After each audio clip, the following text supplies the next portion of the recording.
سعودی عرب میں Pakistan Peoples party کے senior رہنما مولا بخش چانڈیو نے ورکر سے آن لائن خطاب کرتے ہوئے کہا کہ پیپلز پارٹی ملک کی پہلی جمہوری جماعت ہے جو آج بھی جمہوری روایات کو فروغ کے لیے جدوجہد جاری رکھے ہوئے ہے۔ سعودی عرب میں پاکستان پیپلز پارٹی ریاض ریجن کی جانب سے آن لائن تقریب کا انعقاد کیا گیا، جس سے پیپلز پارٹی کے سینئر رہنما مولا بخش چانڈیو نے خطاب کیا۔ 5 جولائی کی مناسبت سے ہونے والے اجلاس سے خطاب کرتے ہوئے انہوں نے کہا ذوالفقار علی بھٹو ایک عظیم لیڈر تھے، وہ پاکستان کو عظیم ریاست بنانے کے خواب کو تعبیر میں بدلنے کی راہ پر گامزن تھے، مگر ضیاء الحق کے مارشل لا کی وجہ سے جہاں ایک عظیم لیڈر شہید ہوا، وہیں ملک کے عوام کی ترقی پسند سوچ کو بھی دبا دیا گیا۔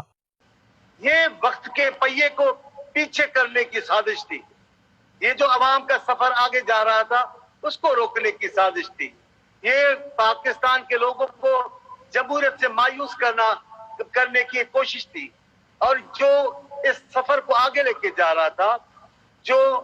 لوگوں کی حاکمیت کے خواب کو شکل دے رہا تھا، جو تصور کو تصویر عطا کر رہا تھا ذوالفقار علی بھٹو، ان کو روکا گیا ہے۔ تقریب سے خطاب کرتے ہوئے پیپلز پارٹی مڈل ایسٹ کے جنرل سیکرٹری محمد خالد رانا نے کہا پاکستان کی بقا جمہوریت میں ہے، یہ ضروری ہے کہ عوام جمہوریت کے ساتھ کھڑے ہو جائیں اور ملک کو جمہوری اقدار کے مطابق لے کر چلیں۔ ہمارا ملک اوپر جاتا جاتا نیچے کی طرف چلا گیا تھا، تو اس پہ بہت زیادہ ڈیبیٹ کرنے کی ضرورت ہے کہ کیا ہوا ہے اور اس کا سدباب کرنا چاہیے۔ تقریب سے پیپلز پارٹی ریاض ریجن کے صدر حسن عباسی، رانا عادل، وسیم ساجد، یونس ابو غالب سمیت دیگر نے بھی اظہار خیال کیا۔